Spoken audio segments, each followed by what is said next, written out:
Ladies and gentlemen, welcome back to the season finale of the Take As Needed podcast. Yeah, for real, I gotta get the air horns out here. Man, we got a very, very, very special guest today, man. I'm glad we were able to get this to fall through, man. I saw you at PVD Fest, and it was just, you're like, yo, let's make it happen. I said, word? I was like, all right, cool, man. So, man, we got Flawless Real Talk in the building yes, today. Yes, sir, man. Thank you guys for having me, from Providence, man. Rhode Island, I'm man. honored to be here. Thank you so much. Flawless, man, what's going on, bro? Man, God is good. God is good. I hear that, man. Yo, real quick, can you talk about this track? This is probably one of your biggest track, right? I would say so. I mean, it's not my biggest, but it's definitely one of my most popular records. Doctor's still my biggest record. Okay. Yo, I thought I was gonna have to get to that joint later in the interview. Yes, we can talk about Doctor right now. Because that caught so fire. Like on Facebook, I got like 16 million. Dog, I remember when it hit a mill. I was. You know what's crazy, right? Here's a funny story, right? So, I had just gotten with my girl at that time, and shout out to the lady holding it down. Yeah, shout out to wifey, right? So. And she's hitting me, and she's like, I had never gotten like 6 digits, like 100,000 views type shit on like nothing. But don't get it twisted, you always had. I always hits. had consistency, right. you know what I mean? Yeah. But I just never had that type of exposure. So she hits me, she's like, your video got 50,000. I'm like, yeah, I know. I'm like, you know what I'm saying? I'm like, it's probably gonna hit like 100, you know. And I hang up, I'm like, oh, my video's ouch. So it hits 100. She hits me, she's like, it hits 100. I'm like, yeah, I told you it's gonna hit 100, you know what I mean? But I'm literally going nuts as the numbers are growing.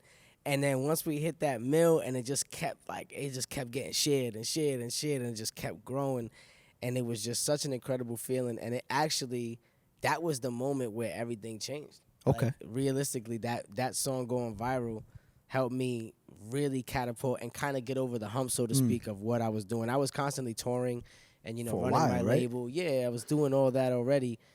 But I kind of felt like we were kind of just stuck in a certain place, you know what I mean? Yeah.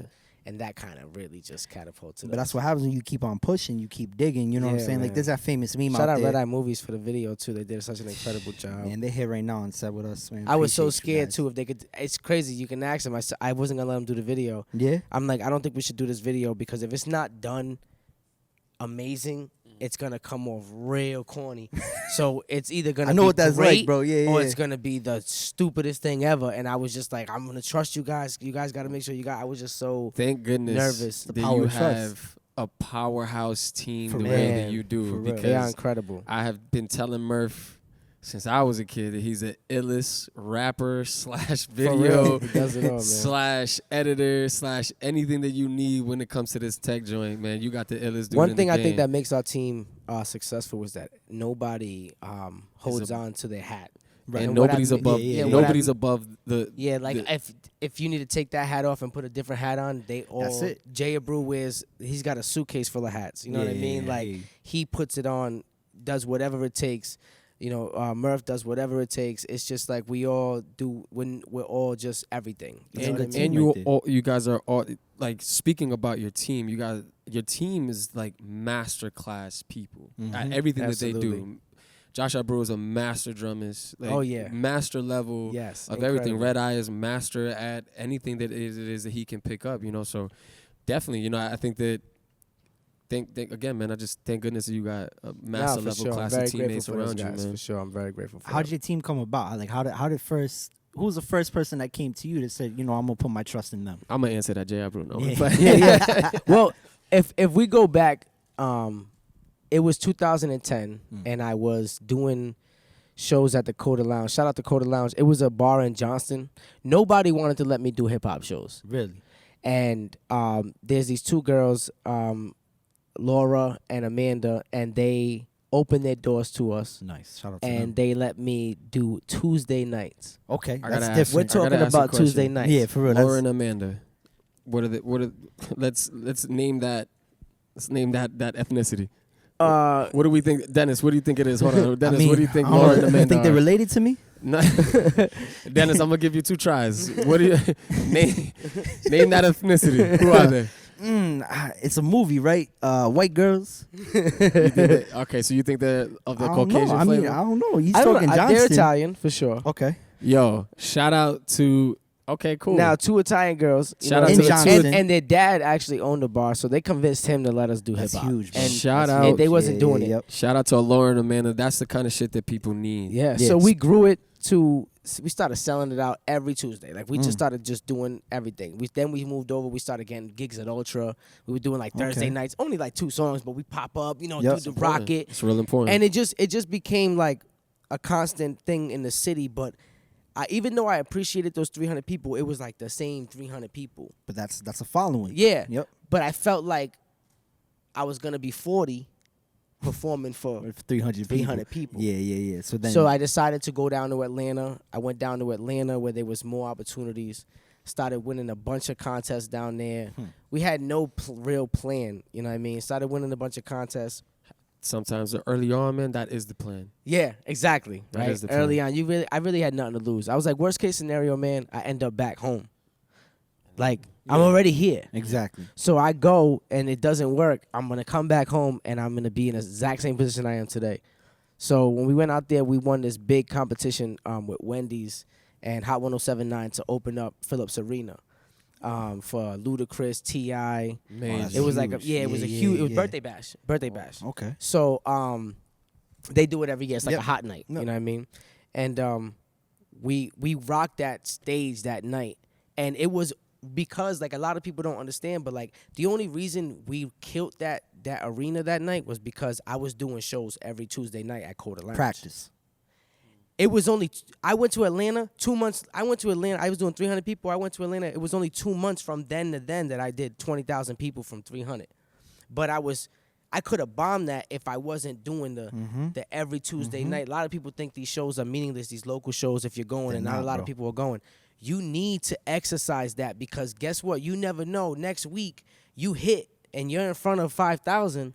You gotta deliver that. That is the quote of my year. Yeah. Exercise, dog. Exercise, man. Exercising when it comes to everything. I love that you use that word so for that. it just really like I always stress that to people that are like doing shows or they're like, they didn't want to really do certain shows or they didn't feel like it was gonna benefit them. I'm like, every show benefits you because you're practicing your stage performance. That's The full art circle of being for an me. MC. Yeah. That's full circle for me because gotta rock the crowd. early on in my career when I first started to hit the road, our motto was 1 or 1,000. It never That's it. mattered. 1 or 1,000, dog. It did not matter.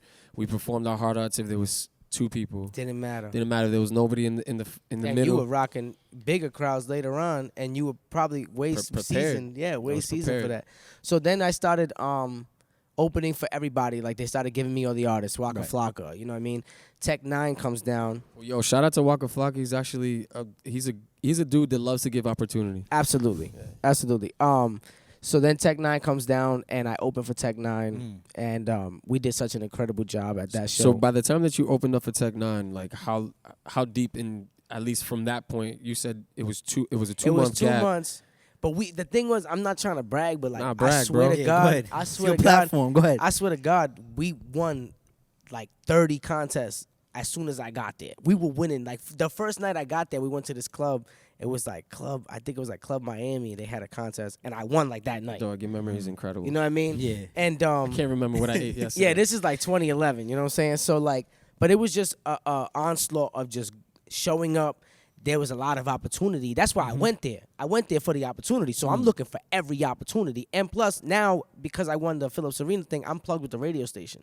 So they're like, hey, there's something over here. There's going to be an A&R from here. There's gonna be, you know what I mean? There's a cash prize. There's Making this, there's connections. that. People looking out for you there. So by the time that you got to Tech 9, because, I think your fan base knows that Tech 9 has played A major part, yeah. A really good part, a major part outside of your own skill sets in propelling you. So from that moment at that arena to Tech 9, how long was that That gap? was probably like 6 months.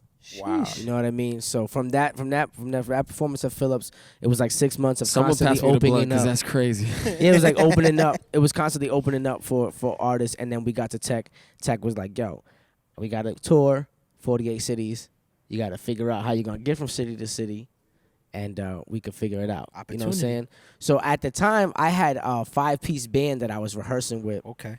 And it was cool. Like everything was working out, and it was just really expensive. And I'm thinking about 48 cities, you know what I mean? Like everything was just really expensive.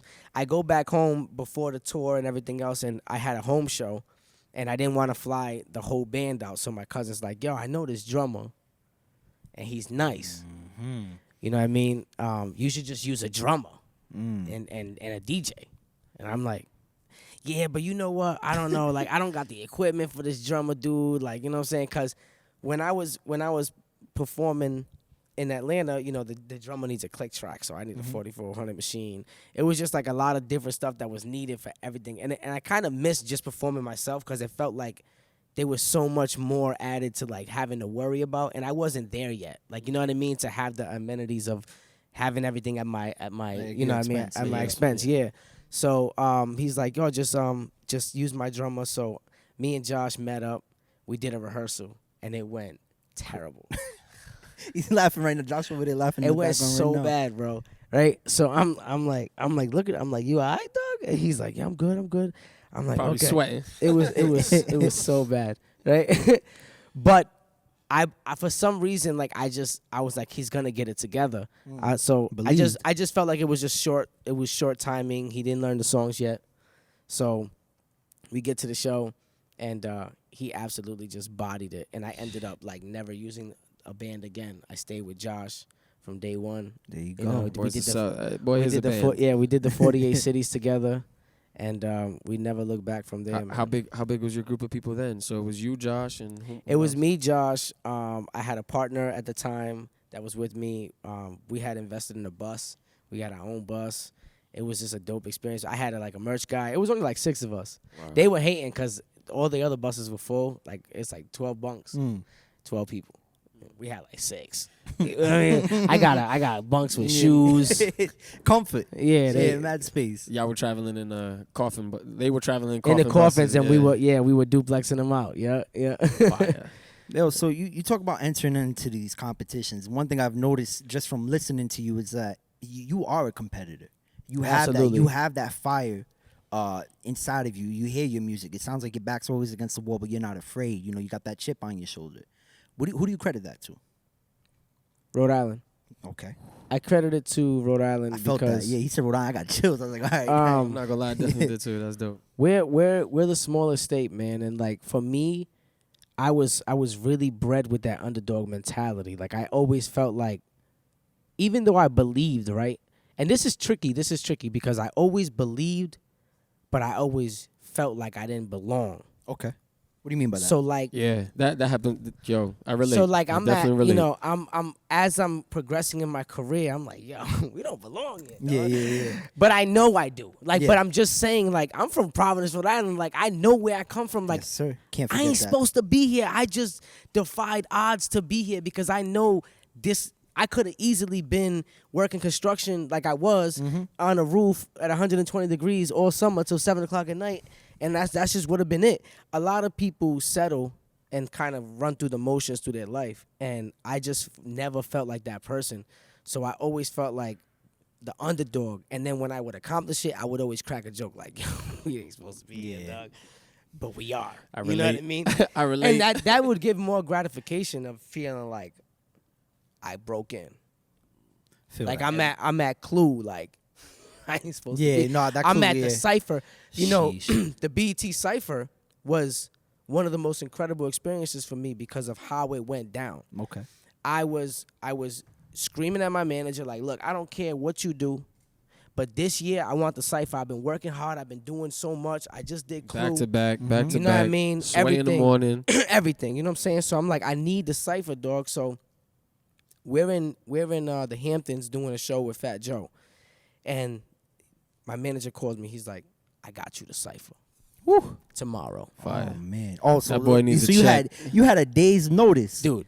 Right? And you said, let's go. So he's like, you got to bounce after the show, and come straight to New York. Boom, Cali. Oh right? God, damn. That's what it shows. Duh, my bad. So we get there. Now, mind you, me and Josh is super hyped. We taking shots on the plane. We are so hyped that this is even going down because I'm telling everybody. I had just did PVD Fest. I'm out there like, I'm doing the Cypher. You know what I mean?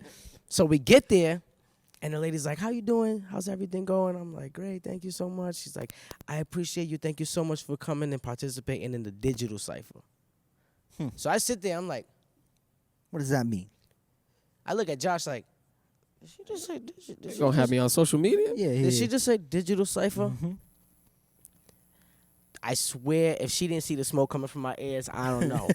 Because I was so hot, but I didn't want to show it. You know what I mean? So I'm like, okay. Yeah, let's. So I see the lineup, and I'm like, no offense to anybody that was on that, but I'm just like, this isn't the look I'm looking for. Right. You know what I mean? I'm disappointed. I go outside. Josh knows I'm super tight. Yes, super tight, right? So I call my manager. I'm like, this is not the shit I want. This ain't the cipher.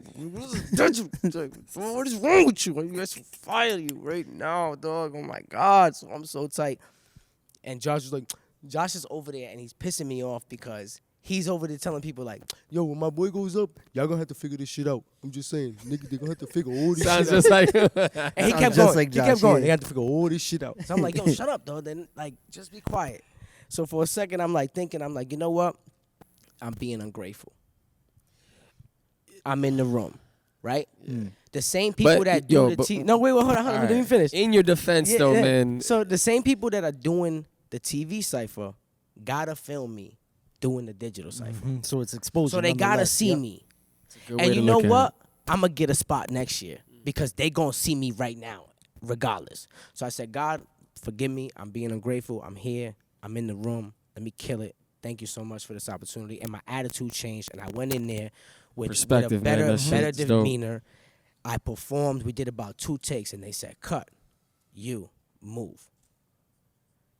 I had a J line in there. I said, over 61 countries tell Jay I rock nations. Yeah. When they pull me aside, I'm thinking of why they pulled me. I'm like, I must have said something they don't want me to say. So they probably want me to change it later. I'm like, it's probably the J line. I'm like, whatever. So they start filming the digital cipher. They keep filming. Without I'm like, you. Yeah. I'm like, what y'all doing? Yeah. I'm like, damn, did they kick me off? So I'm standing there. Josh is like, I'm gonna manage the situation. he must know something that I don't. He's just in the back. I got this. Don't worry about this. So then, it's no problem. Give you the thumbs up. Oh, you good. You good. Shout out to Jesse Collins, man. He's the guy that does the production for the BET Awards. We definitely got to talk about Jesse a little bit more too later. He came up and he's like, we're gonna bump you to a TV cipher. Ooh. Like those bars need to be on TV. Yeah. So it was just a moment of clarity. It was a moment of clarity for me, and it could have went so bad because had I stayed with that negative energy, now I go in there, I'm like, this don't even matter. I just half-ass it. Mm-hmm. I don't get the results that God had already planned for me. So that moment of I'm being ungrateful and being able to check myself when I know I'm in the wrong. I check my own ego. I check the way I approach the situation, and God bless me. And it was such an incredible lesson and result. And I'll never forget it, man. That's dope. You know And that's all from being from here. Yeah, man. Rhode Island, dog. And thank you. And like, just as a fan aspect, man, thank you for really like putting on for us like that too. No, you know what always, man. Those kind of platforms, man. I'll always remember. I feel like people don't really like. I've been I saying feel this. a little offended. You know what I mean? Sometimes when this type of magnitude stuff happens, like even with the fight that just happened. Yeah. We got to get to that It's too, just man. like, yo, that was a big moment. But is it like the city really should be like? Well, I don't know. I think in defense, You know what I'm saying? I don't know. Like Yeah, we yeah. just had Michael Buffer in the building. Like, you know what I mean? Like, Yeah. let's get ready to. You know how to bag. Yeah. But you know, If you don't know boxing and you see him in the middle, my girl was like, "Oh my God, he's here. That's It's that a guy. big Yeah, deal." yeah. That's a big, I'm like, big deal. it's a big My boy deal. You talked just about realize this right now because the Rumble guy's here. the dunk is a 12K plus place. Yeah, man. He had like 9K, Listen, if some you 910. are from the city Come on. and you are a creative or you're chasing your dream, Shout out to Boo you Boo, can by say the way, whatever too, you man. want. It is on your bucket list to do the dunk. Yeah. Absolutely. Oh, I mean, Absolutely. Come on. My first real concert was Jay at the dunk. When you saw Jay come through the center With stage. the Patriots jersey? No. Oh. This was Okay. Blueprint 3. Okay. So he comes out in the middle of the stage, to run this town, and I just remember just getting chills. I'm like, yo, Jay-Z's in Providence right He's now. here, bro. But in He your only defense, did it, I think, once. Probably. I think that was the only time. Nah, he No, that was the came last time like he came? 2 or 3 times. that was the last. Okay. I think that was the last major show as far as a hip hop performing artist goes, because I don't know what happened with the dunk. I'm not getting into the politics behind that. No. And but it is what it is. But in defense, there was a lot going on that day too. I think the city was booming that whole day. You had the fight, you had Day Trill going on. You know what I'm saying? You had after parties for the fight and for Day Trill going on. There was just a lot within the vicinity from KP to the dunk. Crazy. The city was just crazy, man. And what I can say experience, I was coming off the highway over here near. I was with my guy Watts, and if he wasn't with me and he would have never said it, I was sitting there in traffic. I'm like, damn, I didn't think it was like pretty early, so I didn't expect there to be traffic. And Watts, in his like very seldom manner, he goes, "That's Boo Boo and Day Trill traffic." And that's crazy to think and about it. It smacked me in the face because I was like, yo, Providence is lit right now. Like also, it wasn't anybody out of town. And then to come to find out, Flawless is gonna introduce Boo Boo.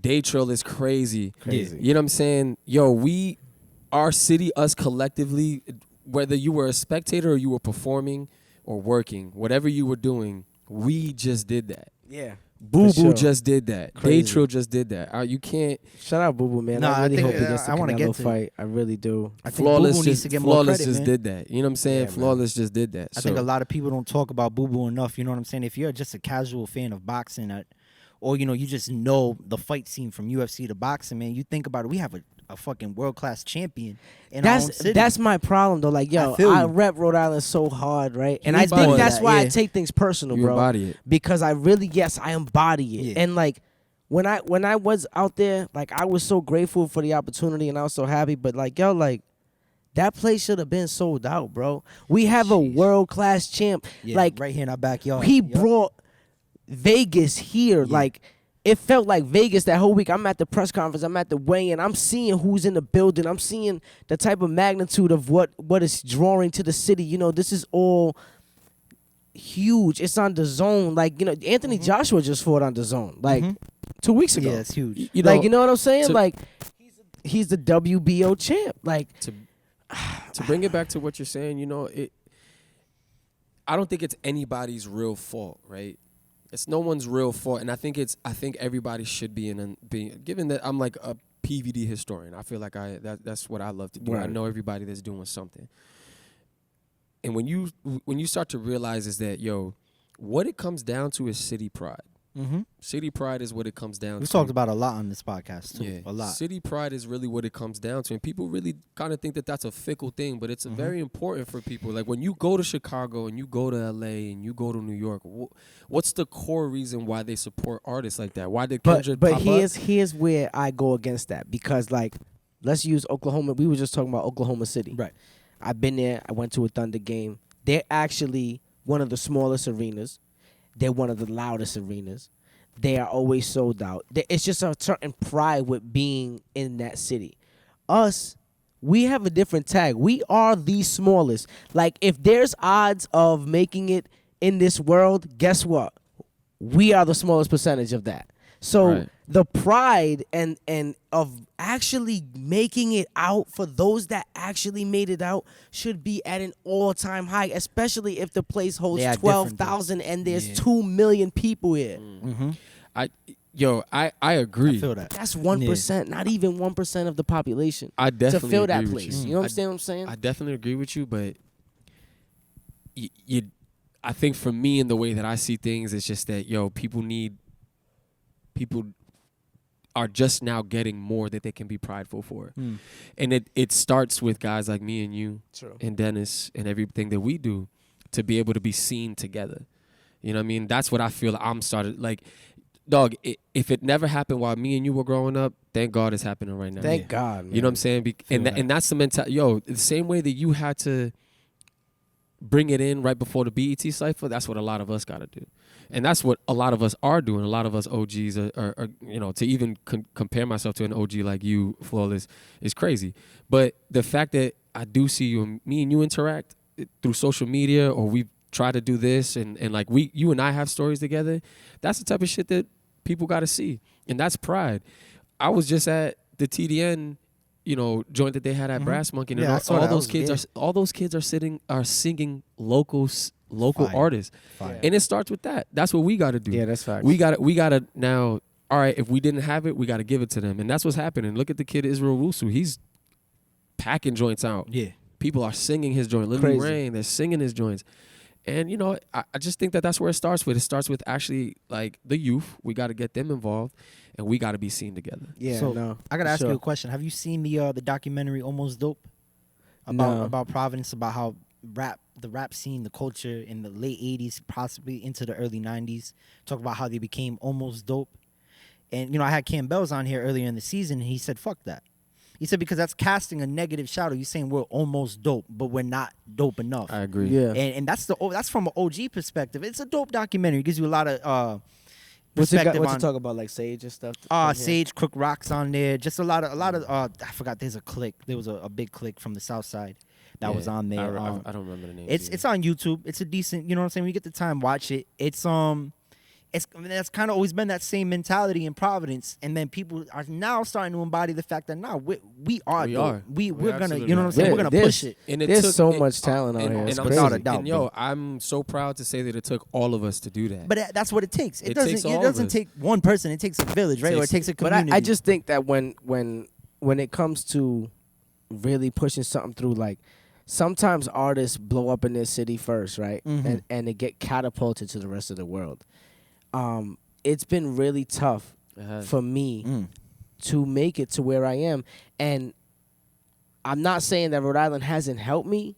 But it hasn't helped you. But it hasn't helped. The most I can say that I've done is I've let everybody know I'm from Rhode Island. Yep. Right. That's something that I've done. So, like, for the collectiveness of the city, I just wish it was when it really matters, bro. So what do you think it is then? What do you think? What is, because it's funny. I think awareness. That's all. I think a lot of people say fuck Providence and they're from here. Yeah. They're like they're so stuck on the fact that they want to get out of here. Rather than trying to create an opportunity in your own city, they go and chase opportunities somewhere else. But I had to do that too. But that's what I'm saying. That's you just had being no real choice because the amount of opportunity. But you see, listen, it takes a lot of balls to pack your shit and go somewhere and not know if it's gonna work out. Yep. Cruz just went through that. So if people do that, somebody like Boo Boo, who's 28-0, who's fought all over the world, who brings that shit home, who's about to fight either Canelo or GGG, like, he's bringing that here. Like, it's just like, those people gotta be celebrated, because guess what? They had the balls to do it. Then they're back. Mm-hmm. They brought all that back. You understand? I 100% agree with you, but I'm a little bit of an optimist, so I see everything half full. I feel like, well, like you said to me at Troop, you said when I see opportunity, I jump right at it. Yeah, opportunity is opportunity. I think that not everybody feels this way, and I know this, but to speak to Cam as well. Cam has said something to me about something prior that happened once before, where somebody that is big now didn't say the name of like an opportunity that they got here in Providence. And that was always profound to me, because he's like, well, he didn't say the name, so it didn't matter. And that was so profound to me. It changed my whole landscape of things. I was like, wow, he's so right, because he's like, yo, he couldn't remember the name. He couldn't remember the name of the event that he performed here in Providence. That catapulted him, Yeah, not that catapulted him, but like gave him a really solid opportunity. And I will say that, dog, what people forget, or what people think, that they need to do more. They need to do more, and when they're getting their own successes, they need to do more. Like, somehow they need to, like, create these events or do this, that, and the third. For guys like me and you, or for a guy like you with a platform like you, dude, you have done so much for us by just saying our name and not leaving and saying that, yo, my record label is telling me to say that I'm from New York, so I'm from New York. Here's that's enough sometimes. Here's the thing: when you can go to another city, and that's not that much bigger, and sell it out like a lot. And then you come home, and I'm doing maybe 300 people at home. Yeah, home. Yeah, it's I know it's disappointing. About. It's very disappointing. So it always comes back to the awareness. That's what I'm saying. Absolutely. I'm not saying that there's something wrong with the city. I'm saying that the awareness just needs to spread a little more. Like, how 106 didn't cover the Boo Boo fight. No. And they didn't cover your mean, BET cipher, which is ridiculous. And they didn't. No. But no, they actually had me down there. Oh, they but did? I couldn't talk about the cipher, but that was before the cipher. They had me Okay. down there, but that was because I literally Kicked in harassed the door? Okay. Yeah, I kicked the door in. I appreciate They were you. like, gotta "We do gotta that, let this though. guy in," or I appreciate else. you correcting me. Shout on out that, to shout out to Maddie too. Maddie from This Is the Plug. She made that happen. Fire. Yeah, Shout out to She her. worked Let over me there not for a little forget bit. to make sure that I let them know that she's the one that did that for me. But I'm like, where are they? Like the simple coverage, like is crucial when you have such a big audience. You know what I Right, mean? Without a doubt. So it's just like little things like that where it's just like more awareness with the media within our community, with the people. You know, it's just got to be more awareness. So, do you feel like, okay? Let me switch the subject up real quick. Do you feel like things are changing now for you when it comes to the city? How do you feel? And what else is your biggest gripe? So what do you now love that's new? Attention wise for you in the city, and what is still your gripe? What do you feel Good question. is like, really grind your gears I feel about like the city? if we're gonna step outside of me, right? I feel like somebody like D Gomes No, I should actually- already be gone 100% agree. out of here. 100% agree. But you know what I'm saying? Like, it's just like it's this, but it needs to be that. yeah. You know what I mean? Like he should be gone. And I'm just watching from a distance. I'm in LA. I'm doing a lot of things out there. So I'm watching these young, the next generation literally do their thing. Yeah. And I'm like, man, he should, like, if we didn't do it right, they got to, because he should be out of here already. Gone. What about you though? I want to know what are the things that you like about what's been happening for you here in the city? Is there is there anything that you're a part of that you're a part of? The awareness has been incredible because of the platforms that we've been able to get Social to. media and stuff Yes, like that. Yeah, and now we're really very active on social media. We're just more calculated. Yeah. And with me being more calculated, it has helped with the home front and the respect. You know what I mean? I just felt like I wasn't being respected enough at first. Which is crazy because they sleep. Somebody can correct me on this, but I'm pretty sure. I mean, you brought, and this is my favorite memory of you thus far that I got to witness with my own eyes. Was like, you brought Grandmaster Flash here. You know what I'm saying? You They just showed up. I didn't even. I swear to God, I had no clue they were coming before that. That's fine. They showed up like, we here. What's up? That's amazing, but that shit was crazy. You brought hip hop Pioneers here to the city, and I've never seen somebody like. I performed the message with them. Like, I did my own verse. Like, I did. Oh man, I did a verse on that while they performed it. Like, that was historical, bro. That was crazy, man.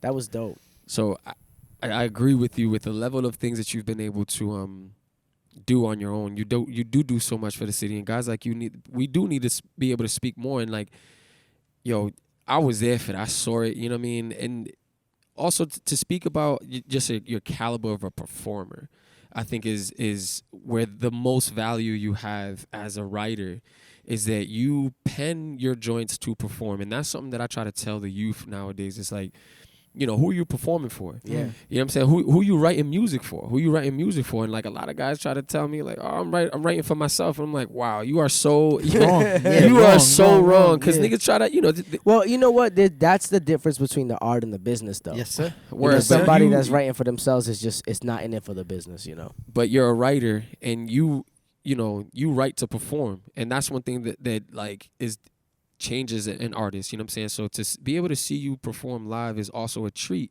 because you got the backup dancers like Kelvin back here, and everything is all city and influenced for real. Yeah, one of the best choreographers in the city and dancers. So shout out to Kelvin. But you have an entire great show. You perform like an industry artist, man. So tell me about how you got to that point of where it changed for you too, where you was like, when I'm on stage, it can't just now be me and Josh and a DJ. Yeah, it was really about our first tour. Our first tour we did with Tech. We went out there the first show, and it was kind of creepy because when I opened for him in Atlanta, it was 500 people. Okay. And not a lot of people from where we're from know who Tech Nine is. So if you're not a I hip-hop wasn't too purist. familiar with Tech Nine. You know what I'm saying? And I was like, when we were rehearsing, we were preparing for those kind of crowds. The first show was in Kansas, so It's a strange place. Yeah. So I was on the bus. They called me and Josh. We're side stage, and it just sounds really loud. And I'm like, it sounds mad loud in here. So I peeked the curtain. There's 10,000 people out there. So I'm like, You gonna go from 500 to 10,000? whoa. Yeah, So we yeah, went yeah. out there. We killing it. We watched Tech. I looked at Josh. I said, we got so much work to do We need transitions. because everything was calculated. Yeah. And I'm like, yo, that moment I realized I'm going out there and I don't have a clue what I'm about to do. I don't have a clue what I'm about to say. So that leaves the window open for a horrible show. Yes, sir. So you know what? We went back to the hotel and we didn't go to sleep until we had a choreographed show from beginning to end. And I knew exactly what I was going to do, what I was going to say, how I was going to say it, when I was going to say it, between the breaks, between the songs. And then everything just started flowing. And we did those 48 shows. And then from then on, it became about how can we add more. You know, let's get when we're home, you know, let's get Manny X and he can yo, play shout the, out to he Manny was X. playing the I don't know how to call it either, but I know fire, exactly. the guitar yeah. piano, you know what I mean? Yeah. The guitar piano, whatever.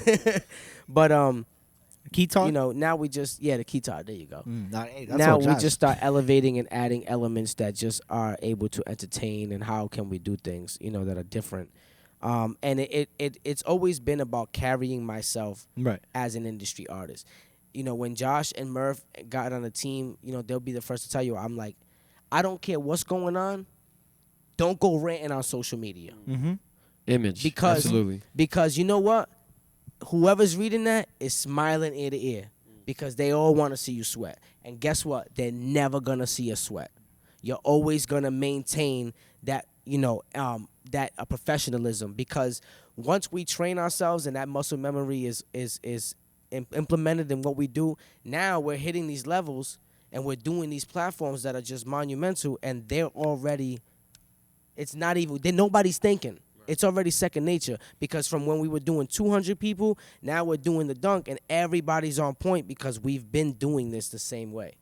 Carrying ourselves even when we weren't there. Formula. You know, I don't care if we ain't there yet. Guess what? You're gonna make sure we have this, and this, because when we get there, it's gonna be second nature. And that's exactly what's happening right now. As we grow, nobody's blinking because we've been doing it the same way. You talked about the fight, and you know we've touched on it a little bit here and there throughout this podcast. How did that come about? Did Boo Boo reach out to you? Like, and can you just talk about that moment walking out to the ring? And did you guys have a relationship, a friendship before it too? We've always had a respect for each other. Okay. You know, he came out to my listening party with DJ Knockout. Okay. And they showed a lot of love, and I appreciated it so much. Shout out KO. Yeah, oh yeah, the GOAT right there, man. And then we were just always talking about it, you know, like we need to make it happen, you know what I'm saying? And it was always like I was busy, they were busy. And then I actually just filmed a TV show. We came down from LA to do like some home scenes. And they was like, we got a gym that we could shoot at. Slight like, flex, just shot a TV show. Slight flex. Yeah. Slight flex, yeah. Can't talk too much about it, but you know, that's coming real soon. Huge. I appreciate at least Monumental. yo, you just gave us an open window. Is this the first time you talk about it? Yeah. Fire. No, thank you, bro. I'll take that. Appreciate that. And we ended up using Estrada's gym. In Just his, on Douglas Ave, which is where they trains. They trained. Infamous and spot. Mike was there. That's right where and I he live. saw what was going on. He was like, okay. I'm like, yeah, man, I'm showing you we doing it, so we need to really make that happen. And then he told me that they had a fight coming up and they were trying to get it to dunk. And that's when I was like, that's the one I need to do. And then, you know, we just made it happen. And what it feel like walking out ringside, man? I mean, you know, I know you have your feelings about it being not sold out and stuff like that. Yeah, that's aside from that, right. That's business. That's just talking about how I feel about We still won. support. We know that we exactly. still won on that joint. We know it. It was the most incredible feeling. I've done a lot of things in my career, but that was true bucket list stuff, man. Like fire, it was bro. just so incredible.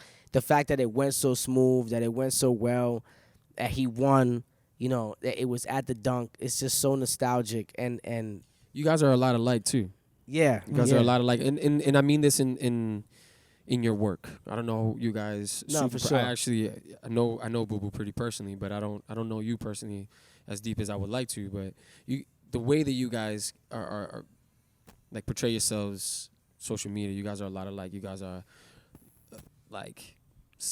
man. I don't even know the word to say, but you guys are very much alike. And I think that you rap like he boxes. Yeah, You for know what I sure. mean? And I so like that.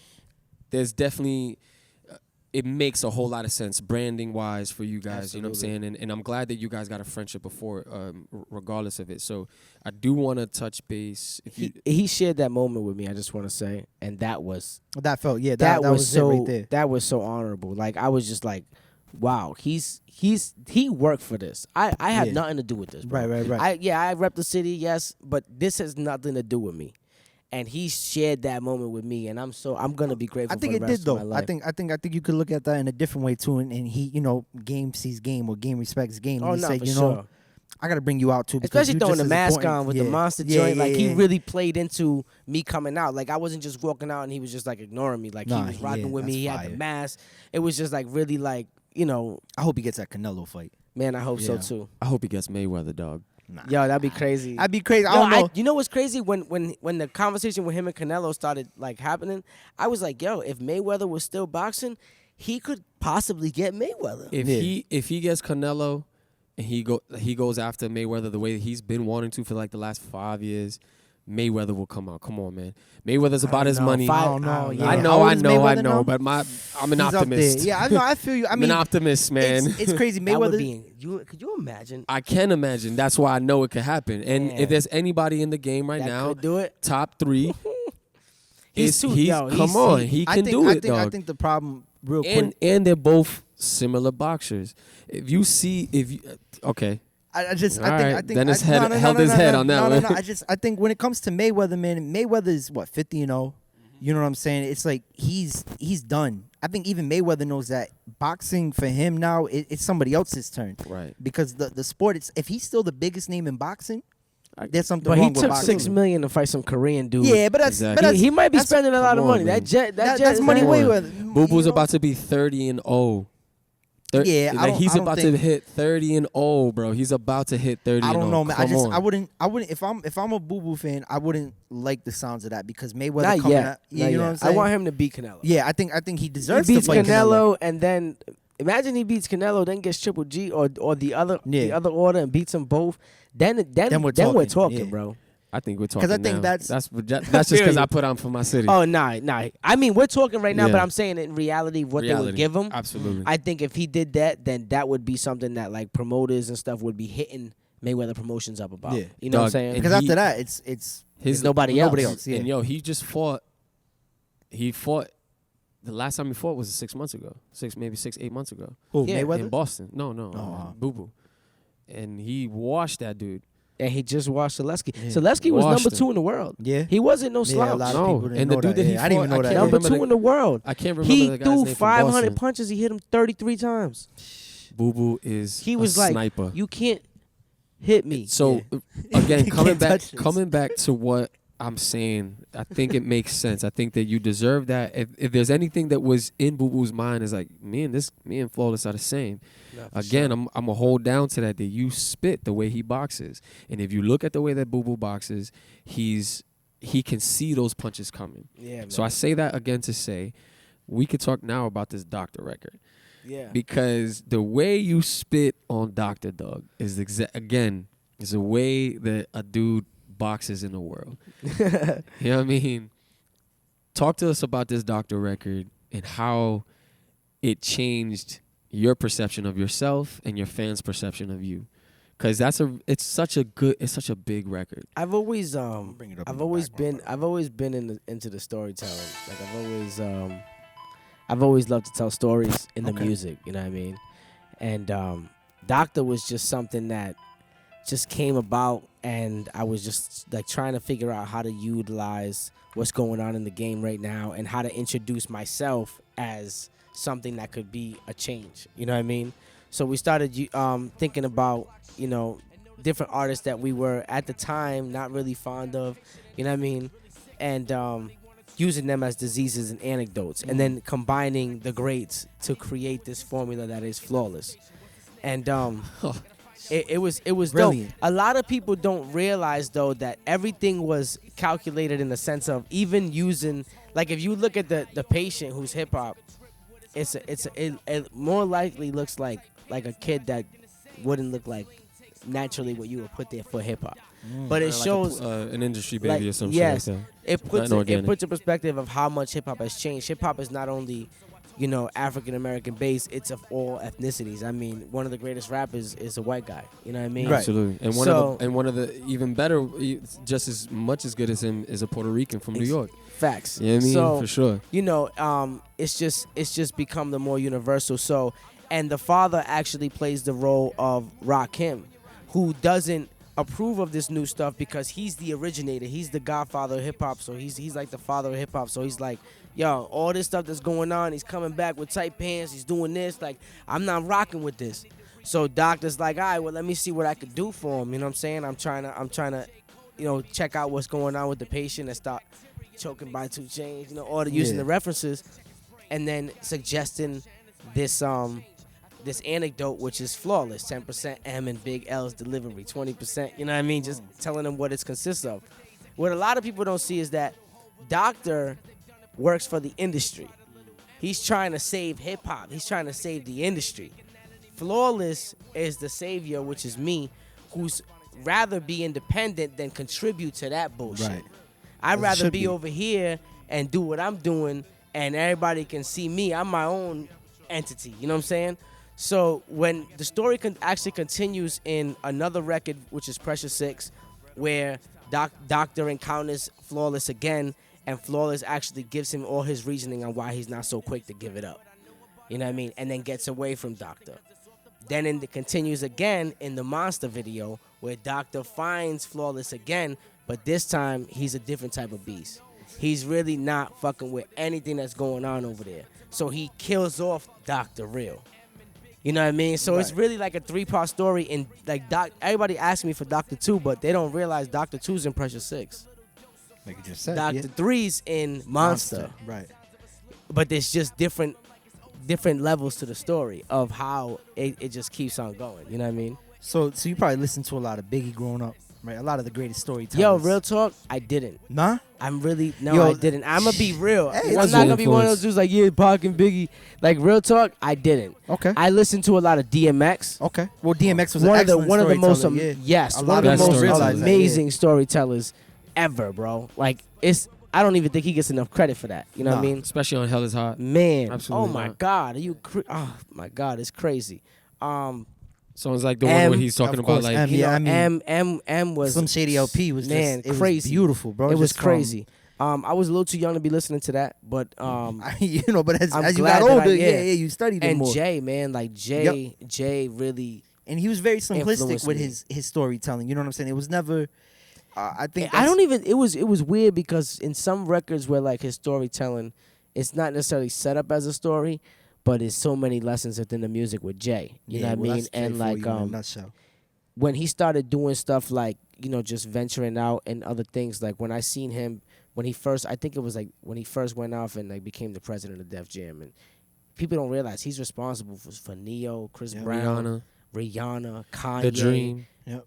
It's that entire Cole, right, like that entire era of when Def Jam was on fire, bro. He was running that. You know what I mean? Then he goes ahead. Young Jeezy. Yep. That's when he got into a lot of beef with artists too. I mean, the budding thing's well documented. Yeah, and stuff like that too. But I mean, that comes with the territory. Yeah, exactly. Being the president. When he started venturing out, I really started appreciating that, and he was the one that gave me the independence of trying to be more than just a musician, more than just a rapper. Yep. I didn't want to just be a rapper. Tech taught me not to need a deal and to build my brand, but Jay taught me to be more than a rapper. And how important it is to carry your brand. Yes, and how important it is to own your brand. Yes, sir. I mean, that's the most important thing. I'm learning that right now. Is we coming up on a year on the podcast. I'm still learning. George over there in the background asked me, I didn't even know you did this. I'm like, yeah, I'm pretty quiet. I'm pretty quiet on the social media. I mean, we have the page, but when it comes to promoting it myself, I'm quiet. That's also because I'm a weirdo. You know what I'm saying? But yeah, for sure. But that's part of that's part of the brand too. Is that you got to learn how to take what works for you and just push it and keep on pushing. A lot of people have short short patience. So like they Oh don't, yeah. They want to blow up overnight. Yeah, they don't want to Yeah. take time. Like I remember when Especially there in the was age of times social where I was media. in the basement, you know, doing 3 straight years of records that I never put out, Right. but I was building my craft. Like I just kept building my craft, and then eventually I was confident enough to try to put something out. You know what I mean? But you gotta understand when you're in building mode and when it's time. So Yes, sir. you speak about 2 very prolific artists and very 2 different sides of the industry. You know what I'm saying? Jay has verses like one of my favorites. He says that damn, I can't remember it now. The common verse that he says that if he was On what track? when he goes that if he was something he could have been Common, but he likes money. Oh no. It was Talib Kweli. Talib. Yeah, it was the Talib he could have been line. lyrically Talib Kweli. Yeah. And then you have somebody that is The common sense line. That's what it was. That's what. Thank you. Damn, that's the hip hop guy's gonna hate me for that one. But then you also, so you have a business mentality like Jay, but then you have a grassroots mentality like a Tech Nine, and that for me is Balance. right. Artists would pay For money to be able to do that because it's still brand new nowadays. Even though being independent is a dime a dozen. You got guys like Chance the Rapper that's done it, but not many people at your level own their own masters. Yes. So tell me about that, because we now know 360. You have your own record label. You own all your masters. Give I me didn't even know that. Give me that. You own your masters? Give me that That's level major. of self-sufficiency that That's you major. have. It starts with. Because you have hits, dog. You have Thank hits. you. Thank you so Touches much. on what you You talked have about hits. earlier with Exactly. title and stuff like It, that. Then okay. it really boils down to that underdog mentality, because early on when I was young coming up, I would come up and like Chachi and John Shout out to the Hope, king. They were heavy, you know what I'm saying? And I was the young kid that wanted all the smoke. Like I wanted, you know what I mean? Shout out to that. I love those guys. I apologize so much for how I was when I was younger. That's the way you man. gotta be, though. But Exactly. I wanted all the Competitive in you. smoke. Yeah, I was yeah, like, most definitely. you suck. I'm the new one. That's it. Like it's just how I was back then. And I felt like being so competitive, I felt like certain studios that I would go to, like they didn't like the way I operated because I was always on a budget. So like it was $20 an hour. I don't know what it is now, but it was $20 an hour. 40 now is right? kind of like the base. Okay, so $20 an hour, and I had 5 songs that I wanted to record. So I would be in my room, and I would just keep spitting the songs till I knew them like the back of my hand. Then I would go to the studio, and I would be like, all right, come on, boom, play the beat. And then I wouldn't do no take. I would do one take. Hook, verse, One take, second. floor. That's it, one take. Like, all right, boom, just do some quick dubs. All right, boom. It would be like 15 minutes, and I'm like, all right, next track. And they was like, yo, you're trying to cheat the system because we're going to have to charge you $20 a song. And I was like, nah, fuck this shit. So I'm getting my own stuff. Like, I'm not dealing with this. Like, Yeah. I've always felt like Always everybody was invest in against me. yourself. So I was like, Yep. I'll learn this shit myself. So I got my own equipment. I spent like $300-$400 on a cheap little computer, whatever. Got an interface, mic. Sounded horrible for the first 2 years. But I kept working at it, figuring that's out it. how to mix, asking other people, like all that. And you know what? I just refused to go somewhere else and give people my money that weren't like, were kind of like hating. Like I felt like they were hating. So I was like, you know what?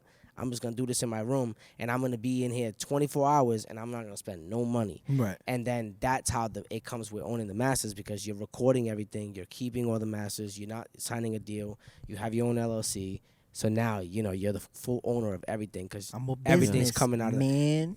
even with Red Eye. Like, Red Eye movies came on when we met through, the Grimo stuff. We were doing the Grimo stuff back then. And then, I parted ways from there, and he was like, started doing the video stuff. And I'm like, yo, you want to do this? This ain't a normal team. You know what I mean? It's going to be a lot of work. He came on, and he adapted and fucking worked so hard, and we started investing in our own equipment. Boom, let's do everything ourselves in-house. You know what I mean? And now my guy. Now he has Red his own. Eye- Yeah, look at Red that. Eye Now he is- has his own look at that. on his corporation. his own corporation, own everything. corporation. Yo, You shout guys out to move Red like Eye. true professionals, man. That's That's one it, thing I man. noticed That's that, it. I respect that a lot. He has his own corp now. He's a boss. You know what I mean? And Following the blueprint, man. again, to quote Jay, he says, if everybody in my clique Damn. I can't believe I keep no doing more it. quotes for him. Right, no more choruses for me. If nobody got money in your everybody got money in your clique, then your clique is rugged. Nobody will fall because everybody be each other's crutches. So shout out to Flawless for really being able to. I got reasonable doubt in my car, bro. That's why. Thank you, me too, man. But I'm way too nervous right now. Yeah. Nah, he's man, like so they're but that also shows your leadership. Yeah, you know for that shows your leadership in knowing that like no one you're not. One of my favorite things so far that I'm getting to know about you too is that I love that I'm picking up on you is that since the beginning you keep saying we. Mm-hmm. Oh yeah, you keep saying we, dog. Since the very first month that you told me that when you started you kept saying we. I'm not French. Right. But dog, like I really appreciate that because that shows your leadership. That shows exactly why you got here because it was never one person above the team. But it can't be. I don't think it can be, and I think a lot of people think that we all way, learn that. You know what I'm saying? It's just that it's never an overnight process, and it's never one person. It's always a team. Whether you go independent, I mean, just look at a record label. A record label isn't just a CEO, and you know what I'm saying. Then that's it. It's the A&Rs, it's the managers, it's the tour managers, it's the merch people. It's a. But see, that's exactly a good point because that's what people that try to go independent don't realize.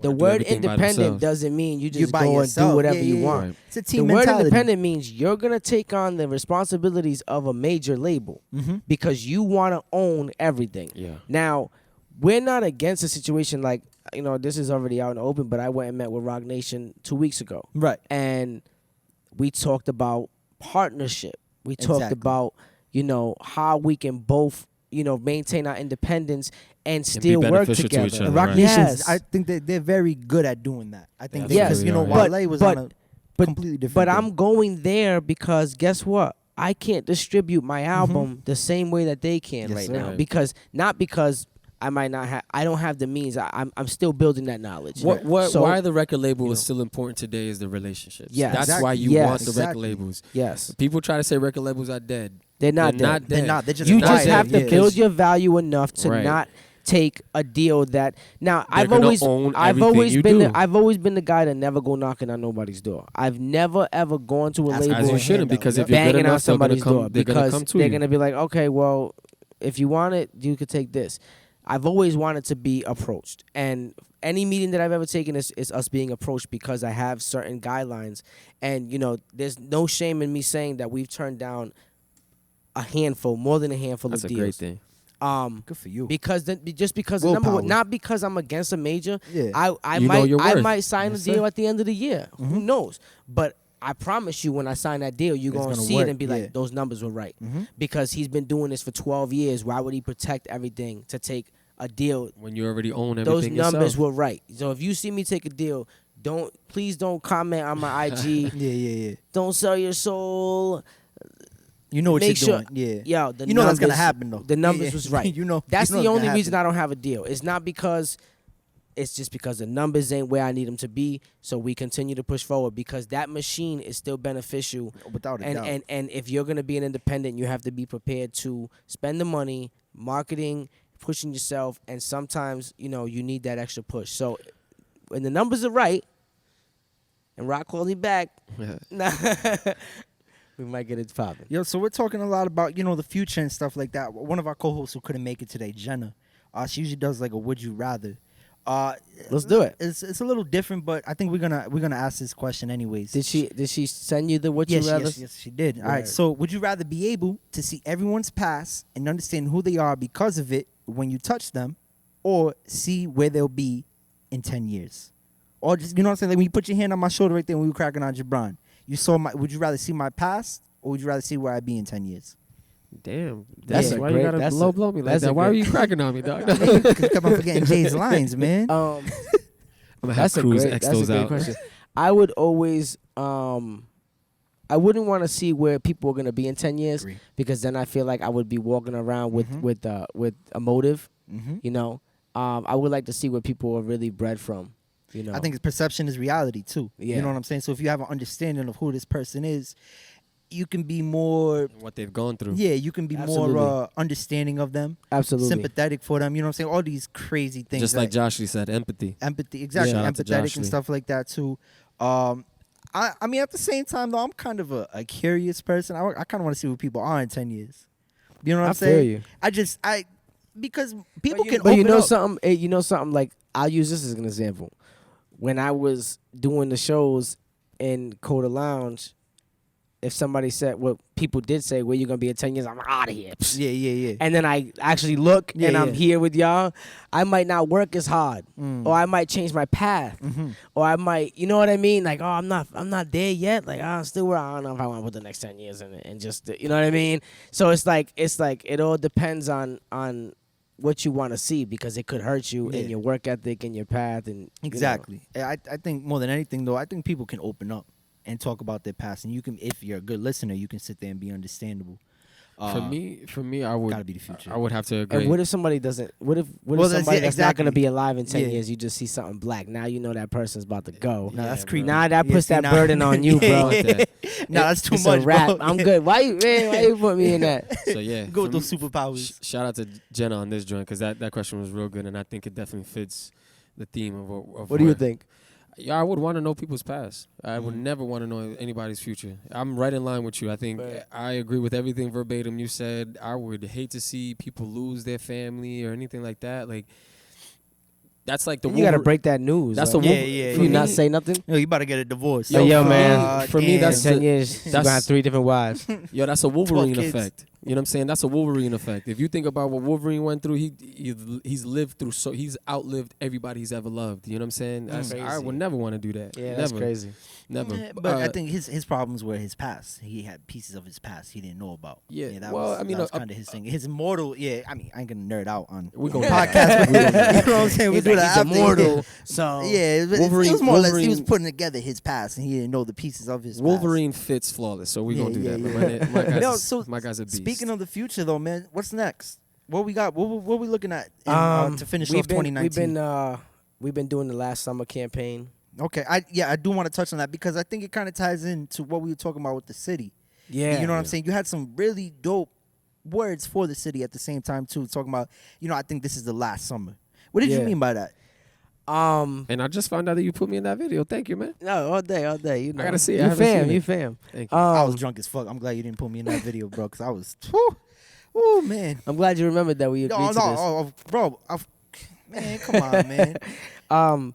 The last summer campaign is a preparation for the city, just letting everybody know that big things are coming, man. I mean, I really wish that I wasn't. I'm in a grace period right now where I'm kind of in a waiting mode. Right. But we're about 2 months away from everything hitting the fan. Everything in the industry is hurry up and wait, dog. Yes. Hurry up and wait. It's like the military. But I promise you, I mean, it's of monumental proportions. Okay. And I'm so excited. I'm so grateful.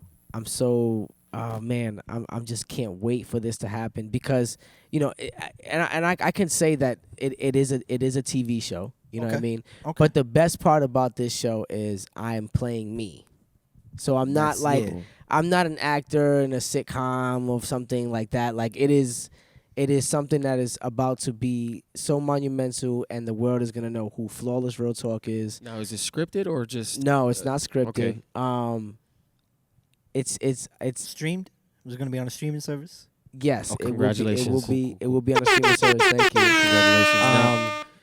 Congratulations. Something you could really just chill to. Kind of like my favorite song, "Cruising." I like that. You know what I'm saying? Something streaming service that allows you to chill. You know what I mean? I think I got it. So, just chill. Hulu. What? Okay. We talk about MySpace? Yeah. But I can't wait. And what last summer represents is because next summer I have incredible plans. Okay. For the city, plans that things have never been done before. And it's gonna be so crazy. This is gonna be a fun summer, 2020. I mean, it's gonna be incredible. I'm looking forward to it. That video you guys captured, man, I think it was incredible. Because you know what I'm saying? Because you was walking very calmly through the city. You just kind of head nods to people and stuff like that. Man, you see where it's at right now. I mean, that PVD Fest was. It was nice. That was monumental, bro. I think it was such a big weekend for the city, and that Saturday was crazy, man. I think everybody was networking. Everybody was excited to be a part of the city, And I just wanted to walk through and feel the energy.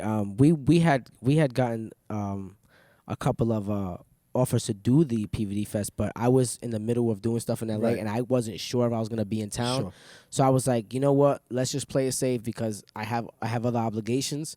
Let's play it safe, and if I am in town, we just gonna go enjoy it. And I think that was real humble. Man, we of you. went and enjoyed it, and just soaked in that atmosphere because it made me feel even more excited for. I'm like, nobody even knows what's about to come, bro. Like, I'm serious. You know what I mean? So I'm like Batman amongst the crowd. This is already incredible. Like, I'm like, yo.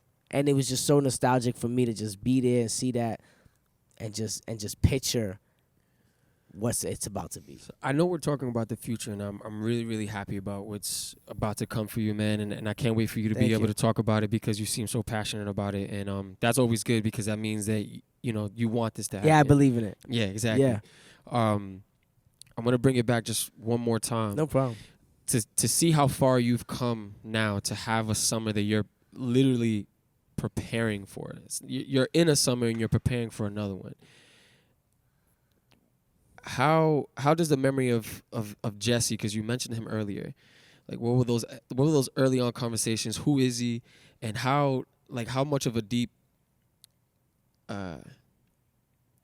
influence did he have on what's about to happen to? Like, what's your relationship with him? You mentioned him earlier about what he does, and like how I can see you smiling, so I know that this is a very important person to you. Yeah, he's incredible, man. He's the one that bumped me in the cypher. And that allowed the doors to open for what's happening now. Okay. And he does a lot more in the industry than just kind of bump you up in BET joints. Like, yeah, man. Give us a history on him. He does the Grammys. He's a production company. It's That's a JCE major Games. Connection.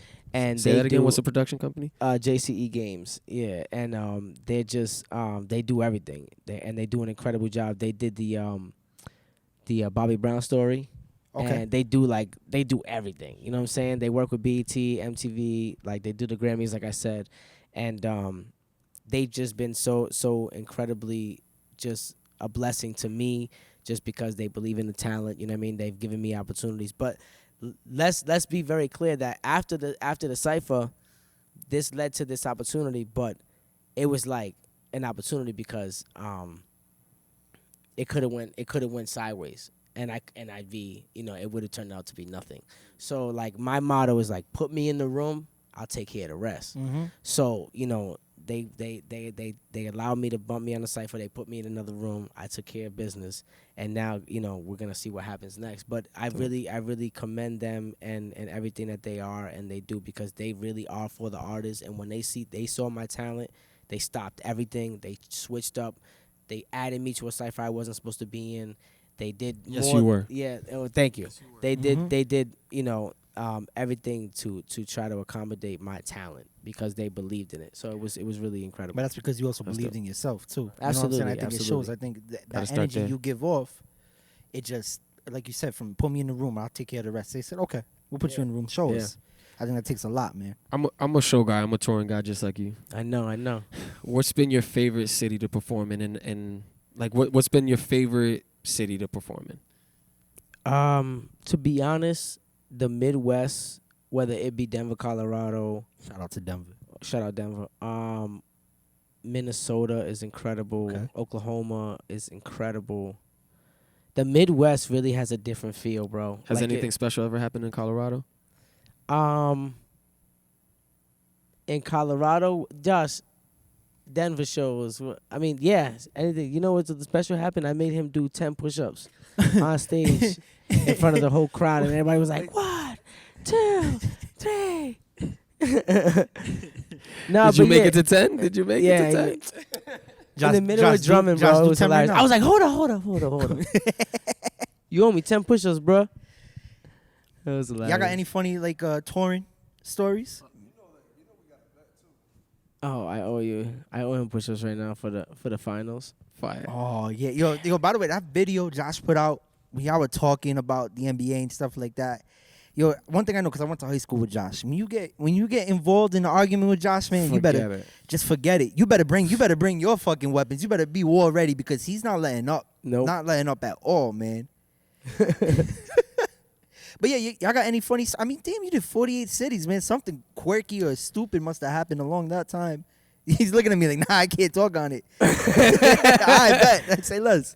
What's public been, stories? I don't know. What's been your at least what's been like music wise? What's been your favorite memory that like kind of like Grandmaster Flash coming on stage? Memory, Like, Farmington, New Mexico. Oh, okay. Oh, wow. Was incredible the last tour because I came out. We've been there a few times. We've been building it, you know, and I've never come out and had to stop rapping because they were so hype. Like it was like I came out, we were doing the intro, remember, and I was like, and it was so drowning that I just stopped and they just went insane, and I was just like feeling something, man. Yo, they love me here. Like it was one of those feelings like of not accomplishment, but like just like yo, man, this is working. We're building this. Like it's really starting to show. You know what I mean? So that was a good moment. The you know the stuff that happens at home is always nostalgic. You know, with having them come out performing the message on that show where we did in Providence. Coming here, we did the I forgot who was here, but we did an incredible show here that was like really big. I always love coming home and performing more than anything, but the traveling is really just about the love. Like nothing really like crazy like that stands out like happened as far as like, you know, on stage, but it's always great to just see the different type of love and people that you never seen or you never met just talking to you and what they've done for you in their lives. Like, I mean, what you've done for them in their lives, and like, it's incredible to see. I think you have that type of music, man. This is something I wanted to say to you, is that your music, and I'm sure you know this because you give it your all on the track. I think your music helps people push through whatever they're going through.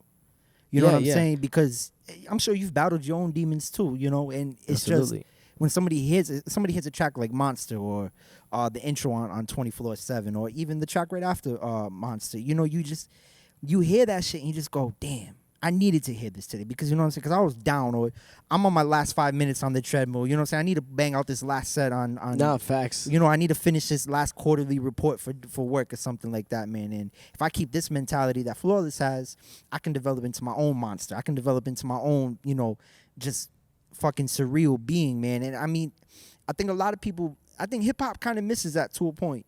There was a time in the period where the music pushed you. Mm-hmm. The music took you from a low place and pushed you into a high place, man. I remember the days where I used to go out for walks because I was feeling like a piece of shit. I go out for walks, I throw on M, I throw on 50, I throw on J, you know what I'm saying? I throw on Biggie. I just throw on the artists that I fucked with because I know I needed that push. You know what I'm saying? I think you have that about you. We're in the party era. I mean, there is I used to really be against that kind of music, but then as I grew up and I matured, I realized there's a time and place for everything. Yes, sir. It just needs to have a balance. And I think the balance with the streaming platforms now and you are controlling what you listen to has helped the lyricists. Yep. So like, you know, before we'd have to call in and beg a DJ to play the song on the radio, and that's the only way you could hear it. Like, please play this song. Now you go on your phone and you tap twice, you put the name in, you can listen to whatever you want. You control what you listen to all day. So that's helped with the balance That's of why things. we're cyborgs, you bro. know, yeah. But I Cyborgs. try to be as universal with the music. Like, you know, I always try to have some motivational records. I gotta try to have some lyricism on there for the guys that love the real hip hop. I try to have something for the ladies. You know what I mean? With like Let Your Hair Down and All Yours. Like those kind of records are strictly for women. And we just try to not be one-dimensional because we don't want to attract just one person. You know what I mean? People that fill up arenas are universal artists. Drake is a universal artist. You know what I mean? I was gonna mention Let Your Hair Down because the way that you perform that song is so cool. Oh, I mean, thank you, definitely shows a lot of your growth as an artist and as a performer. Again, that's my favorite part about you is like your performance skills. You know what I'm saying? Thank you, man. We take it very serious, man. Yeah, you're such a showman and an entertainer. And a lot of people don't know that those are three very separate things.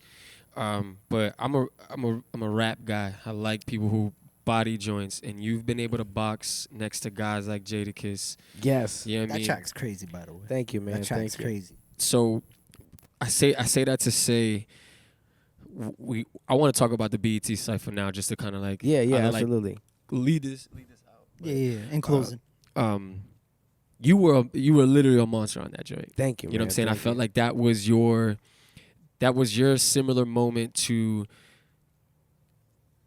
Nicki Minaj's Monster. Yeah, verse. yeah, You know what yeah. I mean? I just felt like you were such a sniper on that. You use this word a lot today. You know, very focused, very calculated.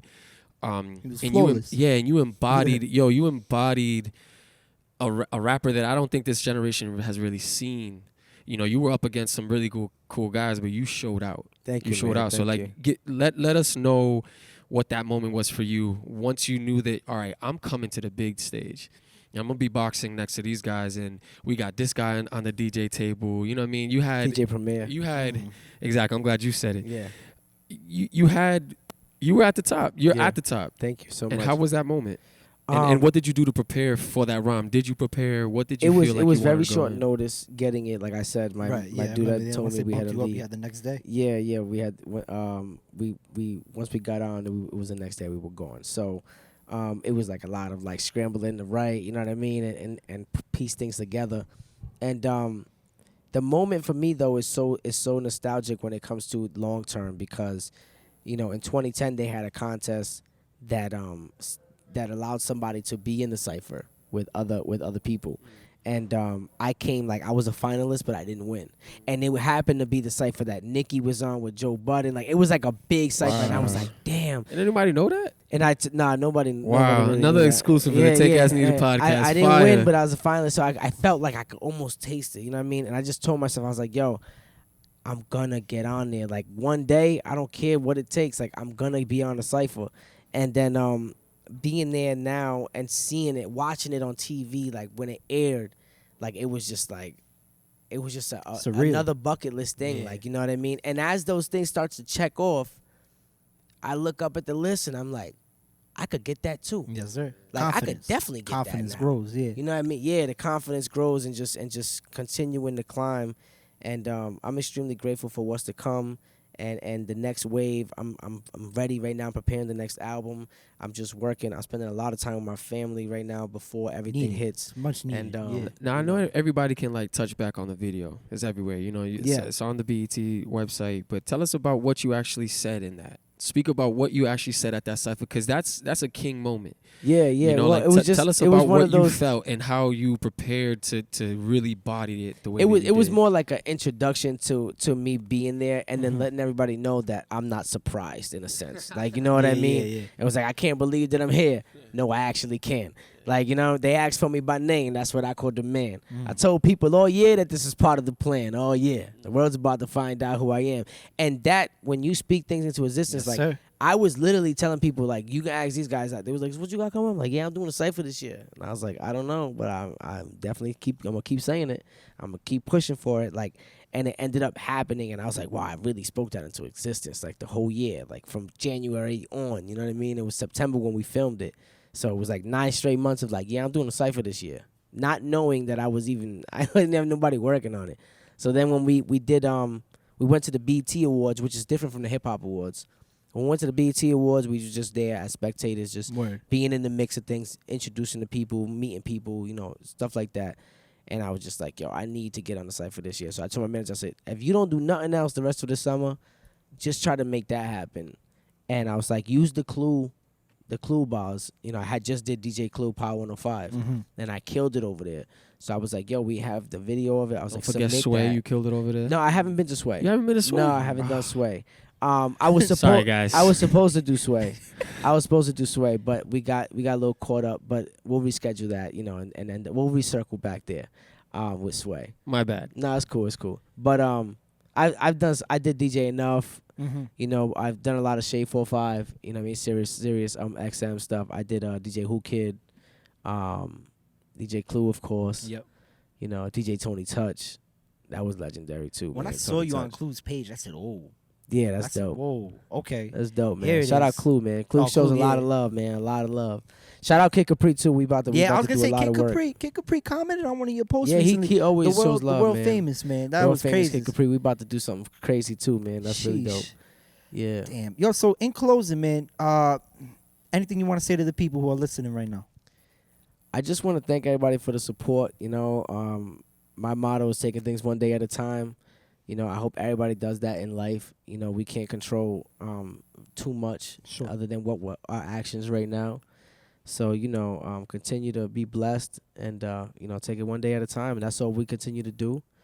And we appreciate anybody that's rocking with us, And then people that are not rocking with us that I also see, like, if people that aren't rocking with us and they're not hating either, that's also cool too. Like, I appreciate that. Like, the people that don't bring any negative energy if they don't have any good energy. Appreciate it, yeah. So the people that are nice to say, don't say nothing so the at all. people that are, that are rocking with us, thank you. The people that are staying neutral, we still appreciate you watching and staying in tune. We're going to continue to represent the city to the best of our ability. And it's going to be an exciting year for the city, man. Well, man, I want to say thank you first and foremost. No, absolutely. Appreciate how brother. humble you Thank were when you man. approached me. Thank you. Josh said, "Yo, you got a fire podcast. Let's make it happen." Yeah, Those are your Josh is words like to Josh me. is the filter, man. Josh lets me know, and he definitely vouched for I'm you grateful guys for all knowing day. him, man. I really am. No, absolutely. So I already knew you. I know how you Yeah. rock, so I was already halfway there. You know what I'm saying? That means a lot to me, man. He Thank vouched for you. Now Thank we you, create this Thank relationship. you, man. I appreciate it. Sure. Also, too, this is the final episode of season 2, man. I want to give a huge thank you to Congratulations. everybody. Thank you, man. Congratulations, guys. Shout out to Appreciate it. Cam Bells, John Hope, Jabron, some of our major Fire. guests this year. Flawless, of course. Can't forget BO8. BO8 Low helped key. us out in the beginning. My low key cries. Yes, sir. Yeah, Yes, wait, sir. man. Shout out all those guys. Shout out the man. whole team. Ness, Cruz, Jabron, Jenna, Shout out Jenna. Ronald. Yo, shout out to the Rosendale. Shout out to Rosendale, Strand. man. Yeah, we're Red Eye actually we're gonna be Movies. here August 3rd Yeah? with DMX. Oh, no. I You know gotta what? I do it. need to see a DMX show. My girl always says this, yo, typical of a white guy to listen to DMX. I'm like, man, I wasn't gonna do any That's my shows. I shit. wasn't gonna do any more shows the rest of the year until everything came about. look But at Jabron's face. I'm gonna do the DMX show because it's probably one of his last runs, and Yeah, damn. I gotta pay homage, man. Of He course. taught me so much growing up. That's DMX song. I want to do it. Oh my God, The Omen. The Omen? Okay. What you saying fuck for? What happened? You were going to say The Omen? There's so many. Nah, hell no. August 3rd. August 3rd. Uh-oh. He ain't gonna be here. Oh, no. I already know. Wait. I'm in this industry, so I know when somebody goes, it's because they're booked. I am. I know. Oh, Fuck. man. Yo, man, Flawless, once again, thank you, man. Thank shout you out to guys. Strand. Shout out to Rosendale Group, man. I got to get in touch with Frankie, man. I got to meet him, got to talk to him and stuff like Yeah, that, man. man, that's one I of know the- he's a powerful man. dude, man. He's been putting on for the city, man. For a while, man. They invested a lot of money into this venue, Yes, sir. and it looks incredible. They've been putting on for the city with the big shows. They're Yeah. bringing all the A-listers here. This ain't they're not bringing no chump shows, man. They're Nah, bringing the not people at that all. are hot right now. You They know brought, what I mean? They brought Bronson here, man. I was grateful for that. Man, they needed bringing him everybody, here. man. They're bringing everybody, and they still keep it thorough with the old school. Like they got DMX coming. They just had the baby. You know what I mean? So That's like, because Frank is an old school dude. He loves it. He Yeah. loves nah, that he's joint, man. he's a real dude, man. Shout out Rosendale Group. Shout out Frank, and we're gonna be here August 3rd, rocking, man. Well, that's it. It's a wrap. You know what I'm saying? So I think we're going to close out with the intro song, man, and just call it a day. Peace.